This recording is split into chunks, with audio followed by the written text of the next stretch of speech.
नमस्कार जी, मैं हूं पुनीत। आप देख रहे हैं एस्ट्रो पीडीसी प्रोग्राम में आपका तहे दिल से स्वागत करते हैं। एक बार फिर से आपके सामने हाजिर हैं ताकि सारी बातें जो रह जाती हैं वो हो सकें। हम जानते हैं कि हम बहुत रेगुलर आपके पास नहीं आते हैं, लेकिन जहां जरूरत होती है वहां आपको छोड़ दिया जाए, ये एस्ट्रो पीडी का काम नहीं है। जहां जरूरत होती है वहां आते ही हैं।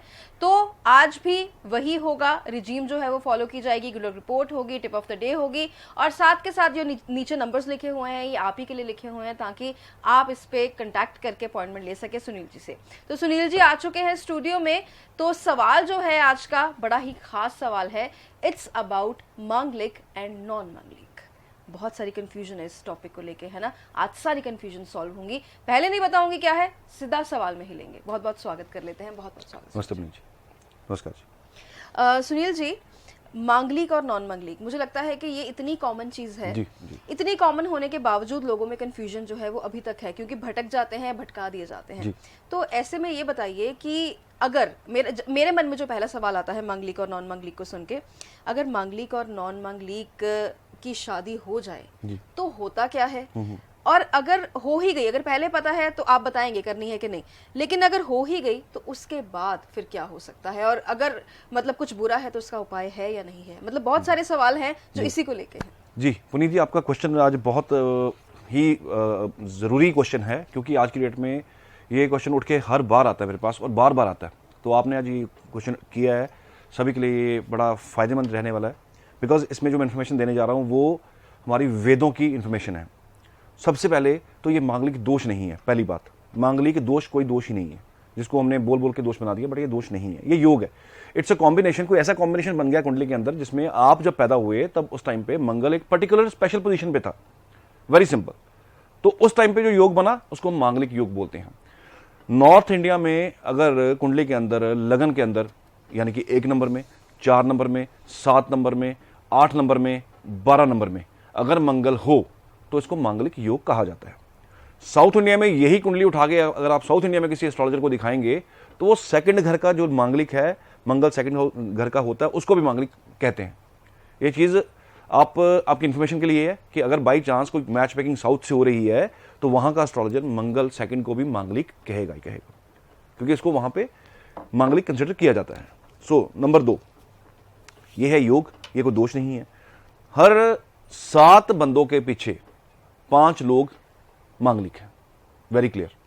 क्योंकि मंगल ने 5 घर ऑक्यूपाई कर लिए, लगन कर लिया, चौथा घर कर लिया सुख स्थान, 7वां कर लिया मैरिज वाला घर, 8वां कर लिया हमारी एज का घर, इनहेरिटेंस का घर, उसके बाद 12वां कर लिया। तो 5 घर आपके मंगल ने ऑक्यूपाइड कर लिए, बचे कितने? 7। तो 7 के पीछे कितने बचे? 5 लोग। 7 के पीछे 5 लोग मांगलिक हैं। मांगलिक के ऊपर एक क्वेश्चन उठ के आता है कि सर मांगलिक बच्चा हो गया तो इसका उपाय बताइए। पहली बात तो ये कोई दोष नहीं है, इसका उपाय की जरूरत नहीं है, एक नेचुरल सी टेंडेंसी है। दूसरा, अगर बच्चा मांगलिक पैदा हुआ है, वरी मत कीजिए। किसी से कोई उपाय करा के आपको डरने की जरूरत नहीं है, किसी से कोई उपाय कराने की जरूरत नहीं है कि आप ये करवा लीजिए, ये करवा लीजिए, ये करवा लीजिए। ये क्लियर एक योग है, लेकिन इसको कन्वर्ट कर सकते हैं कई लोग सिर्फ अपने कुछ फायदे के लिए कि हाँ जी ये मांगलिक दोष है, इसके लिए आप ये पूजा कराइए तो ये ठीक हो जाएगा, इसके लिए पूजा करवाने की जरूरत नहीं है। पहली बात। नंबर 2, मांगलिक होना एक स्वभाव है।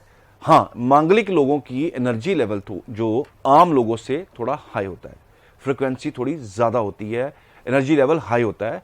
दैट्स वाई मांगलिक का नॉन मांगलिक से जो रिश्ता है नहीं चल पाता। 7th हाउस में या 4th हाउस में या लगन में या अष्टम में या 12वें घर में अगर मंगल हो तो मांगलिक इफेक्ट आता ही आता है।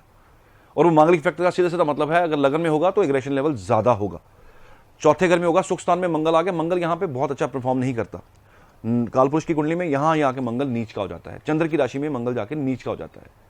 चंद्र पानी है, मंगल आग है, और आग और पानी का कोई मेल नहीं होता।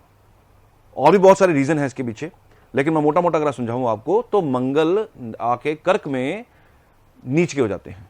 यहां पे भी मंगल जो है मांगलिक कंसिडर होते हैं, और वो अच्छा नहीं कहा गया। क्यों नहीं अच्छा कहा गया? क्योंकि ऐसे इंसान के अंदर पेशेंस लेवल नहीं होता। इमोशंस और गुस्से का एक कॉम्बिनेशन है जिसका कोई दूर दूर से लेना देना नहीं है। एक इंसान इमोशनल, एक इंसान बहुत एग्रेशन वाला, हाई एनर्जी वाला, तो उसका मैच नहीं हो सकता। ये एक दूसरा रीजन है मांगलिक का, नॉन मांगलिक से ना शादी करने का एक रीजन। मंगल अगर आपके 7th हाउस में आ जाए तो एक मैलिफिक इफेक्ट आया 7th हाउस में, नेचुरल मैलिफिक इफेक्ट आ गया 7th हाउस पे। अब यहां पे अगर कोई दूसरा प्लेनेट ना हो, कोई क्रूर प्लेनेट ना हो, तो यहां पे मंगल बहुत बैड इफेक्ट करता है अगर नॉन मांगलिक से शादी हो जाए तो। 8th घर, 8th राशि, 8th घर में मंगल आप मांगलिक बनाता है। 8th घर किसका? इनहेरिटेंस का है, छुपी चीजों का है, अकल्ट साइंस का है, छुपे हुए नॉलेज का है, टैक्सेस का है, इनकम टैक्स का है, इंश्योरेंसेस का है। यहां पे मंगल आएगा तो मंगल अपना इफेक्ट और तरह का दिखाएगा कि ये उम्र का घर भी है, एज का घर भी है, इनहेरिटेंस का भी घर है। यहां पे भी मंगल जो है मांगलिक से शादी कंसिडर होगी। नंबर 12, आइसोलेशन वाले घर में, कालपुरुष की कुंडली में पाइसिस जो राशि है वो 12वें घर में फॉल कर रही है, ये आइसोलेशन का घर है। अब मंगल एक कमांडर है, मंगल को कहां डाल दिया? आइसोलेशन में, जिसका एनर्जी लेवल इतना हाई है, जिसको लड़ना है, भिड़ना है, और लोगों की, अपने लिए भी और लोगों के लिए भी उसने टक्कर लेनी है हर इंसान से। अब उसको डाल दिया गया आइसोलेशन में, तो अब आइसोलेशन में मंगल वेल परफॉर्म नहीं करेगा। वहां पे भी मांगलिक इफेक्ट आएगा अगर हम मांगलिक नॉन मांगलिक की शादी कर देते हैं। हम सिर्फ मांगलिक और नॉन मांगलिक की यहां पे बात कर रहे हैं, मंगल के पर्टिकुलर इफेक्ट की बात नहीं कर रहे कि मंगल कैसा बिहेव करेगा। यहां मांगलिक की नॉन मांगलिक की शादी करेंगे तो इस तरह का इफेक्ट आएगा। तो यहां पे 12वें घर में भी मंगल जो है बहुत अच्छा इफेक्ट नहीं देगा। बात पूछी पुनीत जी ने कि मंगल और नॉन मंगल की अगर शादी हो जाए, पहले तो आप कोशिश कीजिए मांगलिक की शादी मांगलिक से ही हो। In any case, in any worst case की नहीं हो रहा या हो चुकी है शादी, तो उसमें क्या करना है? अगर नहीं हुई है तो देयर आर सर्टन रेमेडीज, वो करवाइए। 100% इफेक्ट तो नहीं खत्म होता, लेकिन उसका इफेक्ट काफी हद तक, कुछ परसेंटेज तक जरूर कम हो जाता है कि एटलीस्ट सर्वाइवल हो जाता है। जहां पे मौत ही लिखी हो, वो कम से कम एक छोटी मोटी बीमारी से या हल्का फुल्का बीमार होने से ठीक हो जाता है इंसान। सो रेमेडी जरूर करा, क्योंकि कई केसेस ऐसे होते हैं, खास करके लव मैरिज के केस में। और मैं हमेशा बोलता हूं, लव मैरिज के केस में कुंडली मिलाया ना कीजिए, क्योंकि लव मैरिज में अगर कुंडली मिला लेते हैं तो फिर सीधी सी बात है, दूध में गिरी हुई मक्खी जो है वो बर्दाश्त नहीं होती, और उसको अगर निकलना पड़ जाए तो सबसे बड़ी मुसीबत है। उनके लिए मुसीबत नहीं है जिन्होंने शादी करनी है, लेकिन जो शादी करवा रहे हैं, खास करके पेरेंट्स, उनके लिए बहुत बड़ी मुसीबत है, क्योंकि उनको हर वक्त खटकेगी चीज कि अब कुछ हुआ, अब कुछ हुआ, अब कुछ हुआ। अगर बाई चांस कुछ रास्ते में हल्का फुल्का कोई टक्कर भी किसी चीज से हो जाती है किसी इंसान की, तो वो भी इफेक्ट उसी पे आएगा, क्योंकि आपका थॉट प्रोसेस वैसा हो गया है कि मांगलिक नॉन मांगलिक की शादी हुई है, अब कुछ ना कुछ होके रहेगा। और सृष्टि का नियम है कि जैसा आप सोचते हैं वैसा ही होता है। सो अगर ऐसा कोई केस है तो उसके उपाय होते हैं, वो करवाइए। खास करके लव मैरिज के केस में वो करवाइए, वो हो जाए। चांदी के कुछ दान होते हैं, चांदी कुछ लेके जानी होती है, वो एस्ट्रोलॉजर को पता होता है वो कौन से रेमेडीज, आप डिपेंड करता है आपका मंगल कहां पड़ा हुआ है। सबसे वर्स्ट केस कौन सा है मांगलिक नॉन मांगलिक का? अष्टम मंगल और 12वां मंगल। ये ऐसे दो योग हैं जिसमें मंगल जो है वो अच्छा परफॉर्म नहीं करता अगर नॉन मांगलिक से शादी कर दी जाए तो। यहां पे कहा जाता है कि क्योंकि मंगल अब रूल कर रहा है किस घर को? मौत वाले घर को, उम्र वाले घर को, पाताल के घर को। और 12वां घर जो है वो है आपका hospital, jail, police station, isolations. 12वां घर वो घर है जहां पे कभी आप कभी पहले नहीं गए होते। 12वां घर वो घर है। पाइसेस राशि है यहाँ पे। पाइसेस का रंग वैसे भी काला है, और काले रंग का कोई वजूद नहीं होता, वो दूर तक काला ही काला है। सो यहां पे मंगल बैड परफॉर्म करते हैं। सो अब बात हुई कि अगर मंगल नॉन मांगलिक की शादी होगी तो करें क्या? तो उसके लिए एक बहुत अच्छी रेमेडी है, वो आप सभी कर सकते हैं, क्योंकि मंगल का 8वें का और 12वें का इफेक्ट बहुत बुरा है। सबसे ज्यादा अटैक होता है हेल्थ के ऊपर, और किसके ऊपर होता है? लेडीज के ऊपर। ये आमतौर पर आपको सुनने को मिलेगा कि जब से शादी हुई तब से बेड पे लेटी हुई हूं, जब से शादी हुई तब से मेरी दवाइयां चल रही हैं, जब से शादी हुई है तब से मुझे कोई ना कोई बीमारी चल ही रही है। ये आपको आम सुनने को मिलेगा। समझ लीजिए कि ये मोटा मोटा पहला केस यही है मांगलिक नॉन मांगलिक वाला। और नॉन मांगलिक मांगलिक में ये चीज अपने दिमाग में रन कीजिए कि किसकी ये मांगलिक नॉन मांगलिक की शादी हुई है, चेक कीजिए उसको, आपको ये चीज सुनने को और देखने को जरूर मिलेगी। मैं आपको इमेजिनेशन में आप उसको लेके आइए बंदे को कि उसका चल कर है, तो आपको समझ आ जाएगा कि इसका नॉन मांगलिक मांगलिक का शादी हो रखा हुआ है। तो उसमें करना क्या है? एक रेमेडी है, वो सभी परफॉर्म कर सकते हैं जिनकी शादी मांगलिक नॉन मांगलिक की हो रखी हुई है। अपने वेट का, किसके वेट का? जो मांगलिक है उसके वेट का कनक लेना है, गेहूं, जितना वेट है उसका उतने वेट का गेहूं ले लीजिए। उस गेहूं को 12 हिस्सों में डिवाइड कर लीजिए। उसके बाद एक एक हिस्से को लाल कपड़े में डालना है, और हर संडे एक पैकेट जाके मंदिर में रख के आना है। अब ये एक चीज मैं क्लियर करूं यहां पे, ये जो कनक आपने लेके आनी है, ये जो गेहूं आपने लेके आना है, ये आपने पूरा लेके आना है, जितना वेट है वन टाइम में ही लेके आना, और वन टाइम में ही ये सारे 12 पैकेट आपको बनाने हैं। ऐसा नहीं है कि एक पैकेट आज बनाया फिर दोबारा लेके आए फिर बनाया, ऐसा बिल्कुल नहीं है। ये बिल्कुल एक टाइम पे लेके आनी है, उसके इक्वल 12 हिस्से करके, अप्रॉक्सीमेट इक्वल 12 हिस्से होने चाहिए, और इसको आप संडे के संडे मंदिर में छोड़ के आइए। ये रेमेडी अब चलेगी कितनी बार? 12 संडे चलेगी। इससे थोड़ा मेलेफिक इफेक्ट जो है मंगल का कम होता है। सो इससे कुछ हद तक मेलेफिक इफेक्ट जो है वो डेफिनेटली कम हो जाएगा और हालत में थोड़ा सुधार होना शुरू हो जाता है। यानी इसकी कोई और काट है ही नहीं? नहीं पुनीत जी, इसमें बड़ा प्रिसाइज एक फॉर्मूला लगता है इसके अंदर, बड़ा प्रिसाइज। हालांकि मैं ही खुद कहता हूं कि मंगल की नॉन मंगल की शादी नहीं होनी चाहिए, पहली प्रायोरिटी तो डेफिनेटली यही है। लेकिन इन एनी केस अगर बहुत अच्छा रिश्ता मिलता है तो फिर काट कैसे होती है? अब 7th हाउस पे ऊपर है, क्योंकि स्पाउस का घर है, बात हो रही है शादी की, तो सीधा सीधा इफेक्ट किसके ऊपर आ रहा है? स्पाउस के ऊपर आ रहा है, और खास करके नॉन मांगलिक वाले के ऊपर आ रहा है, और खास करके लेडीज के ऊपर आ रहा है। सो पहली कंडीशन तो ये है कि मांगलिक की शादी मांगलिक से करें। अब दूसरी कंडीशन क्या है, किस केस में ये नलीफाई होगा? अब 7th हाउस में मैलेफिक इफेक्ट चल रहा है।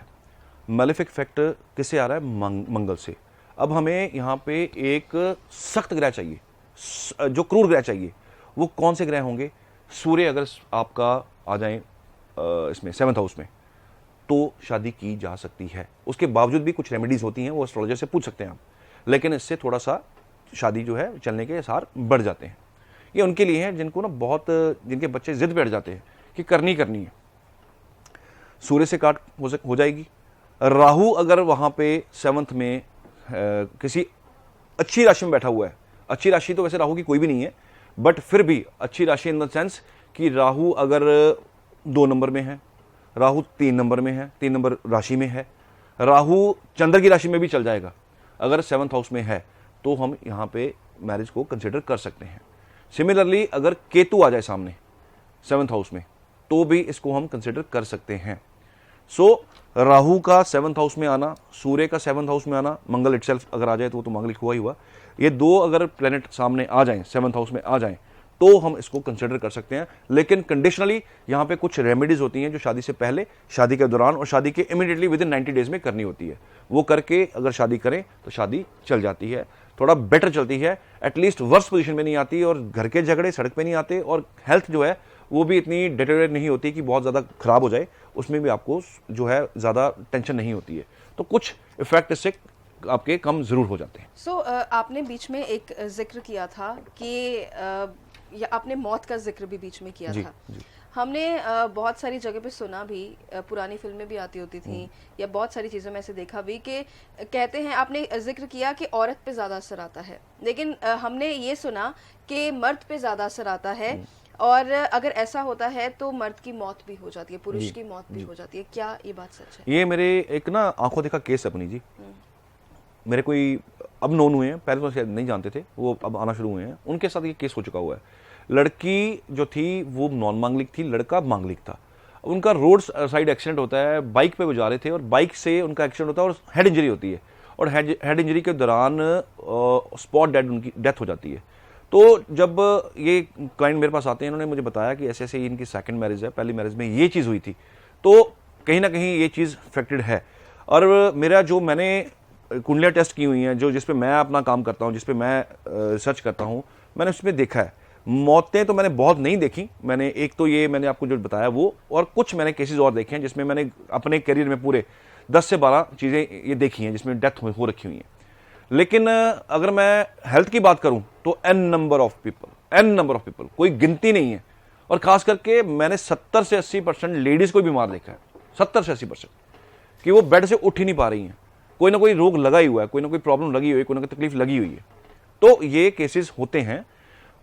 कंडीशनली अगर आप, जैसे मैंने बताई हैं चीज़ें, अगर आप वो तोड़ करके मैरिज करते हो, क्रूर ग्रह अगर 7वें घर में अगर इफेक्ट दे रहे हैं अपना, और मंगल का इफेक्ट किसी की कुंडली में आ रहा है, स्पाउस की कुंडली में अगर इफेक्ट क्रूर ग्रह का आ रहा है, तो फिर शादी कंसिडर की जा सकती है, बशर्तियाँ कुछ रेमेडीज होनी चाहिए। चांदी बहुत काम आती है यहाँ पे, चांदी के बहुत उपाय कराए जाते हैं, एस्ट्रोलॉजर उपाय कराते हैं चांदी का। चांदी की ईंट लेके जानी होती है, चांदी के छोटे छोटे पीसेज लेके जाने होते हैं। शादी के दौरान चांदी अपने पास रखनी होती है, उसमें से कुछ चांदी दोनों लड़का लड़की दोनों रखनी होती है, उसमें से एक चांदी का टुकड़ा पानी में बहाना होता है। तो n number of remedies are there, मतलब बहुत रेमेडीज हैं जो करवाई जा सकती हैं ऐसे केस में जहां पे ऐसे केस हों जिसमें मांगलिक नॉन मांगलिक की शादी जो है वो मजबूरी बनी हो और करवानी पड़ रही हो, तो उसमें कुछ रेमेडीज करके ये काट देख के इसको हम कंसिडर कर सकते हैं। तो मुझे लगता है कि आज जो भी सुनील जी कंफ्यूजन रही होगी वो सॉल्व हो गई होगी, क्योंकि इतने सालों से जो एक कहते हैं ना कि भर जाता है मांगलिक नॉन मांगलिक के बारे में, और ऐसे भी नहीं है कि रेयर केसेस हैं, बहुत सारे ऐसे केसेस आते हैं मांगलिक नॉन मांगलिक के। मतलब ये ऐसा कुछ नहीं है जो रेयर होता हो, कभी कभी कोई आता हो, अक्सर ऐसा होता है। अक्सर ऐसी कुंडली जो है सुनील जी के सामने भी आ जाती है जहां मांगलिक नॉन मांगलिक का केस जो है वो होता है। तो आज सुनील जी ने जो बताया, आई एम वेरी श्योर कि कहीं और आपको नहीं बताया गया होगा। मेरा तो प्रिंस जी सीधा सीधा बात है कि ये जो हम आज डिस्कस कर रहे हैं ये काउंटर एंड कैंसिल का वो है फॉर्मूला है, काउंटर कैंसिल करना हमने। अब मांगलिक की ना प्रॉब्लम मांगलिक की है कि इसका ना एग्रेशन लेवल बहुत हाई है, इससे हर इंसान भिड़ नहीं सकता मांगलिक इंसान से, क्योंकि मांगलिक मंगल रूल कर रहा है। मंगल जो है वो रूलर है, वो एक कमांडर है, आर्मी चीफ है वो, तो आर्मी चीफ से हर एक कॉमन इंसान नहीं भिड़ सकता। तो मंगल एनर्जी मंगल से अगर मैच करे या किसी इक्वल अपने बराबर के उसके साथ मैच कर जाए इक्वली किसी इंसान के साथ, तो फिर चलती है मैरिजेस, वरना जो ट्रबल्स हैं वो आपने सुनी नहीं है। और बाकी अब बारी जो है वो गुड लक रिपोर्ट की है। हम रैंडमली निकालते हैं, जिसका नाम आ गया उसका आ गया। तो ये सुप्रिया नरूला हैं, ये दुबई से हैं। ये कह रही हैं कि प्रॉब्लम तो मैं आपसे जो है वो मिलके ही डिस्कस करूंगी, लेकिन मैं आपको ये बताना चाहती हूँ कि आपकी बहुत बड़ी फ़ैन हूँ, मिलना चाहती हूँ। कैसे मिल सकती हूँ बता दीजिए, और तब तक मेरी गुड लक रिपोर्ट भेज दीजिए, क्योंकि मैं दुबई भी मुझे आने में थोड़ा वक्त लग जाएगा। पुनीत जी, आप मिलने का तरीका तो आपने बता ही दिया शुरू में। मिलने का तरीका सीधा सा अपॉइंटमेंट लेके आप मिल सकते हैं।